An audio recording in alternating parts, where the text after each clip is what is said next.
estudiantes de epistemología. Bienvenidos al tema revelación. Tercer tema, quinta clase. Después de la segunda clase de este tema, o sea, después de la sexta clase, recuerden que deben enviar el trabajo sobre la lectura del artículo La búsqueda de la espiritualidad en la próxima década, del que les estoy enviando oportunamente los parámetros metodológicos para su elaboración. Inclusive, creo que ya están en la plataforma. Entramos entonces al tercer tema, quinta clase de revelación. ¿Qué es entonces la revelación? En Gálatas 1:12 leemos: no lo recibí ni lo aprendí de ningún ser humano, sino que me llegó por revelación de Jesucristo. Aquí nos está hablando Pablo, nos está hablando una persona arrepentida que cambió de dirección porque es consciente de su pasado, pero poco a poco fue elaborando ese camino hacia la revelación. Y él lo siente, él siente a ese Dios poderoso que le está hablando. Una frase de David Hume. Recordemos que David Hume fue el padre del escepticismo moderno. Veamos qué nos dice él. Dice: el sentimiento más natural que una mente bien dispuesta percibirá es un ardiente deseo y expectativa de que el cielo tendrá el placer de disipar, por lo menos aliviar, esta profunda ignorancia al permitir alguna revelación más particular a la humanidad. Podemos ver en el fondo de esta frase qué es lo que está diciendo David Hume. David Hume es como uno de los pensadores, como uno de tantos pensadores que sentían esa iluminación de Dios.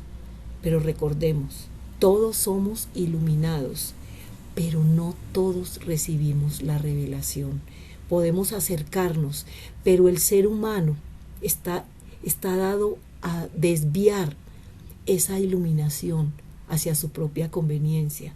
Entonces no alcanza, pero el anhelo en el corazón sigue estando presente. Eso es lo que nos muestra David Hume, el escéptico. La revelación general, acordémonos que hay revelación general y revelación especial. Veamos entonces la revelación general. ¿Por qué la revelación general es siempre insuficiente? A través de la revelación general solo se puede adquirir un conocimiento general acerca de Dios. Su principal utilidad, dejarnos sin excusa delante de Dios. Romanos 1:20 nos dice: porque desde la creación del mundo, las cualidades invisibles de Dios, es decir, su eterno poder y su naturaleza divina, se perciben claramente a través de lo que Él creó, de modo que nadie tiene excusa. Esta palabra encierra, es muy diciente de la revelación general, porque todos vemos esa revelación general todos los días y en todo momento en donde nos encontremos, vemos la naturaleza, la creación de Dios está siempre ante nuestros ojos. Pero podemos pasar desapercibidos. ¿Puede pasar desapercibida esta revelación general en nosotros? Claro que sí, porque nos acostumbramos todos los días a ver el sol o a sentir el sol, porque ni siquiera lo observamos, a ver las estrellas o a saber que la noche está estrellada, ver el mar, ver la naturaleza en todo su esplendor. Pero nos acostumbramos tanto que apenas la observamos, pero no trascendemos. Pero de todas maneras, acuérdense su principal utilidad, dejarnos sin excusa delante de Dios. Cuando damos un paso hacia adelante, es decir, cuando pensamos en esa revelación general, nos quedamos sin excusa delante de Dios, ¿sí o no? Porque ese es el propósito de Dios, dejarnos sin excusa delante de Él, ante esa revelación general, ante su creación. La revelación recordemos cuando hablábamos en la anterior clase del objetivo y lo subjetivo, ¿no es cierto? El objetivo habla de las cosas y lo subjetivo de personas. Entonces la revelación, su componente es objetivo y subjetivo. Nos preguntamos, ¿y entonces? La revelación tiene dos aspectos, objetivos y subjetivos, pero tengamos en cuenta que la Iglesia ha tenido la tendencia a igualarlos y no distinguirlos de la revelación. Debe hacerse una distinción, saber ver las diferencias que hay en estos dos conceptos. Por lo tanto, hace de la Biblia un sinónimo, la Iglesia, ¿no? Hace de la Biblia un sinónimo de la revelación sin hacer mayores claridades. La Biblia no es exactamente lo mismo que la palabra de Dios. Esto es una premisa que lo pone a uno a pensar. ¿Cómo que la Biblia no es exactamente lo mismo que la palabra de Dios? Miremos qué nos dicen. La palabra de Dios abarca más de lo que se puede abarcar con la Biblia. Esta no se agota en la Biblia. ¿Qué quiere decir eso? Que la palabra de Dios es todo, porque abarca más de lo que se puede abarcar con la Biblia. La Biblia es como el vehículo, podríamos decir, porque hay personas que leen la Biblia toda la vida, pero no saben expresarse, no saben contar lo que la Biblia nos da, lo que la Biblia nos muestra, en cómo no saben trascender en la palabra de Dios, en las sagradas escrituras, no trascienden, de manera que se quedan en la lectura de un libro, porque la palabra de Dios no se agota en la Biblia. Podemos tener la Biblia y leerla, pero ¿qué nos queda de esa lectura? Esa es la pregunta que debemos hacer. La Biblia, palabra de Dios escrita, es palabra de Dios escrita. Componente más objetivo de la revelación. Este es un componente objetivo. Podemos decir que es un objeto, ¿no es cierto? Vemos entonces cómo la Biblia, palabra de Dios escrita, es un componente objetivo de la revelación general. Y el universo, que es palabra de Dios creada, el universo que lo observamos todos los días, pertenece a la revelación general. Y Jesucristo, palabra de Dios humanada o hecha hombre. Vemos cómo Jesucristo pertenece como aspecto de la revelación general, pero es el que nos permite trascender a la revelación especial. Es decir, recordemos que Jesucristo es el puente entre Dios y el hombre. Entonces Jesucristo, recordemos su doble aspecto, su vida, su historia. Entonces es el hombre humano, pero debemos tener en cuenta esa otra parte, la divina. Por eso dice Jesucristo, palabra de Dios humanada o hecha hombre, pero también es revelación especial. La Biblia es objetivamente hablando la palabra de Dios revelada al hombre, al margen de que la aceptemos o no como tal, de manera subjetiva. Entonces, aquí está concluyendo o resumiendo lo que decíamos ahorita. La Biblia es objetivamente hablando, objetiva como objeto, la palabra de Dios revelada al hombre, pero al margen de que la aceptemos o no. A veces leemos la Biblia como por cumplir, por decir yo leo la Biblia, pero realmente hemos trascendido para que Dios se revele a nuestras vidas. Dense cuenta, Dios nos da los instrumentos, Dios nos da los mecanismos, Dios nos lo da todo, pero ¿cómo estamos utilizando todo lo que corresponde a esa revelación general? Jesucristo, aspecto objetivo. Los hechos de su vida, el Jesús histórico del que hablábamos ahorita, pertenece a la teología liberal. Veamos cómo la teología clásica se concentra en los aspectos objetivos y descuida los aspectos subjetivos. La teología clásica, acuérdense que hablábamos de la religión, del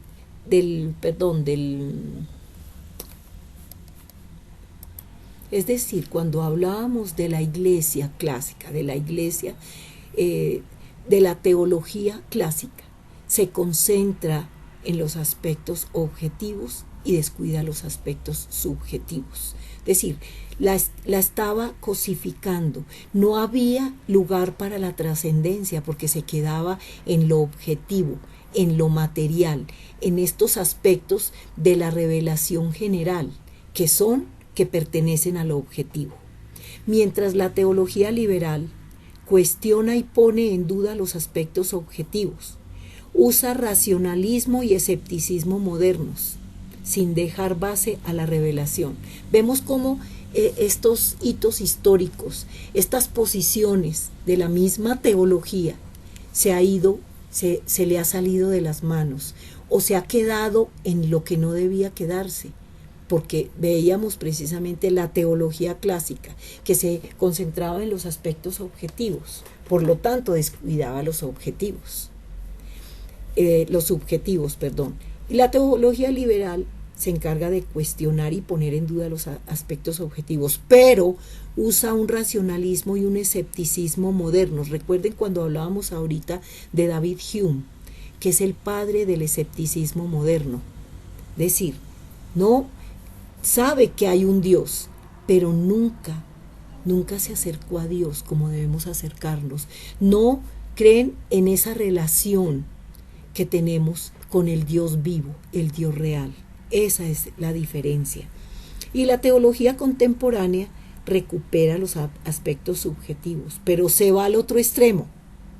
Dense cuenta cuál es la misión de cada uno de nosotros, porque a veces lo que leemos debemos leerlo con mucho cuidado, porque dense cuenta que hay películas, hay libros, hay programas específicos o especiales que siempre están desviándonos de la verdad.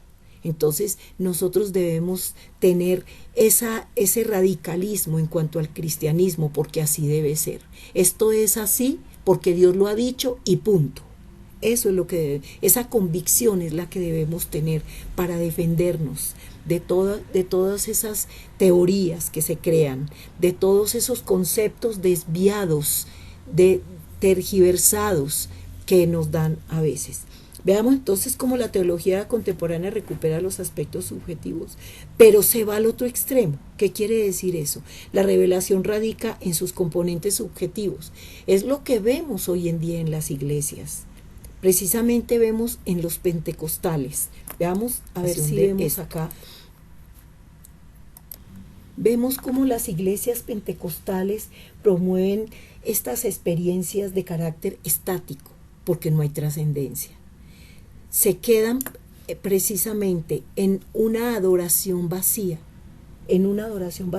como también el catolicismo, con sus iglesias carismáticas. Es la búsqueda de la revelación sin preparación, porque los creyentes descuidan las tareas diarias, sabiendo que es a través de estas que podemos llegar a la revelación, es decir, tener esa relación diaria con Dios, a percibir esa iluminación y retomarla y hacerla nuestra y despojarnos para que Dios obre en nosotros. Vemos la declaración de fe de Pedro, que es un pasaje de la Biblia que conmueve mucho, porque dice en Mateo 16, del 16 al 17, tú eres el Cristo, el Hijo del Dios viviente, afirmó Simón Pedro. Dichoso tú, Simón, hijo de Jonás, le dijo Jesús, porque eso no te lo reveló ningún mortal, sino mi Padre que está en el cielo. Podemos ver entonces que el estudio de la Biblia nos permite la conexión correcta entre la fe y la justicia de Dios. Es decir, ese contacto permanente con Dios nos hace crecer espiritualmente, nos hace ser sensibles a esa trascendencia divina, Veamos entonces la continuación de la revelación especial. ¿Qué características tiene la revelación especial? Veamos en la frase anterior qué hizo Pedro para saber que Dios le estaba revelando que Jesús era el Hijo de Dios. Él hizo una evaluación objetiva, hizo un razonamiento lógico, tuvo una capacidad intelectual que le permitiera saber lo que estaba pasando, evaluó los hechos. Por ese camino no se da la revelación, por ese camino no se da, porque el hombre no puede pretender condicionar a Dios para que actúe y se revele a nuestras vidas en nuestros estrechos términos y conforme a nuestras expectativas. Así no es. De manera sobrenatural recibió una revelación Pedro, milagrosa, subjetiva y directa. Miren estas características. De manera sobrenatural recibió una revelación milagrosa, subjetiva y directa. Porque la revelación, como un evento fundamentalmente subjetivo, puede llegar a aislar al creyente de la realidad objetiva en que se desenvuelve y a construir su propio mundo de fe. Esta frase es bien delicada y es importante estudiarla, porque como les decía ahorita, ¿qué pasa con los pentecostales? Ellos se quedan en adoración, pero no tienen, es decir, se quedan en la parte subjetiva solamente. Y ahí ya estamos viendo que en el proceso de la revelación o en la revelación tienen que estar esos dos componentes, tanto lo subjetivo como lo objetivo. O si no, lo que dice ahí, puede construir su propio mundo de fe el hombre. Y es lo más peligroso que puede haber. Ahí podemos ver cómo muchos hablan de esa revelación divina, pero uno no sabe hacia dónde se han ido. Por lo tanto, la elección no depende del deseo ni del esfuerzo humano, sino de la misericordia de Dios. Veamos a ver qué nos dice Romanos 9:16. Por lo tanto, la elección no depende del deseo ni del esfuerzo humano, sino de la misericordia de Dios. Entonces, ¿qué nos corresponde a nosotros? Prepararnos para esa revelación divina. ¿Cómo prepararnos? Recordemos nuevamente, porque el hombre no puede condicionar a Dios y decirle cuándo, cómo, el por qué y el para qué. Para que el condicionar a Dios para que actúe y se revele a nuestras vidas en nuestros estrechos términos y conforme a nuestras expectativas. No es así, así no es. Entonces, ¿qué es la revelación? La revelación es la manifestación de algo oculto, misterio, porque tiene misterio, porque inclusive a veces ni siquiera podemos relatar lo que sentimos o lo que vimos. Que no se puede, es algo oculto que no se puede alcanzar por las vías ordinarias del conocimiento, lo dice Paul Tillich. Dice que es esa manifestación de algo oculto que no se puede alcanzar por las vías ordinarias del conocimiento. Lo que hablábamos de Pedro, Pedro no utilizó su intelecto para llegar a ese punto. No hizo un razonamiento, no hubo una lógica, no. Recordemos cuando veíamos precisamente el discurso intuitivo, cómo tiene que primar el despojo, inicialmente parte de lo subjetivo, que es no estar poniendo la razón de por medio. Llega un momento en que la razón sí es un sustento, pero inicialmente es lo subjetivo lo que prima en la revelación especial. Es la manifestación de lo que nos preocupa últimamente, Paul Tillich. Entonces, la revelación es de manera sobrenatural, mediante revelación milagrosa, personal, subjetiva y directa, recibida del mismo Dios desde lo alto. Es fundamentalmente un suceso interior subjetivo de iluminación sobrenatural que Dios desencadena soberanamente en el interior del individuo, incluyendo su intelecto. O sea que la parte objetiva entra, ahí entra. Veamos qué nos dice Lucas 10:21.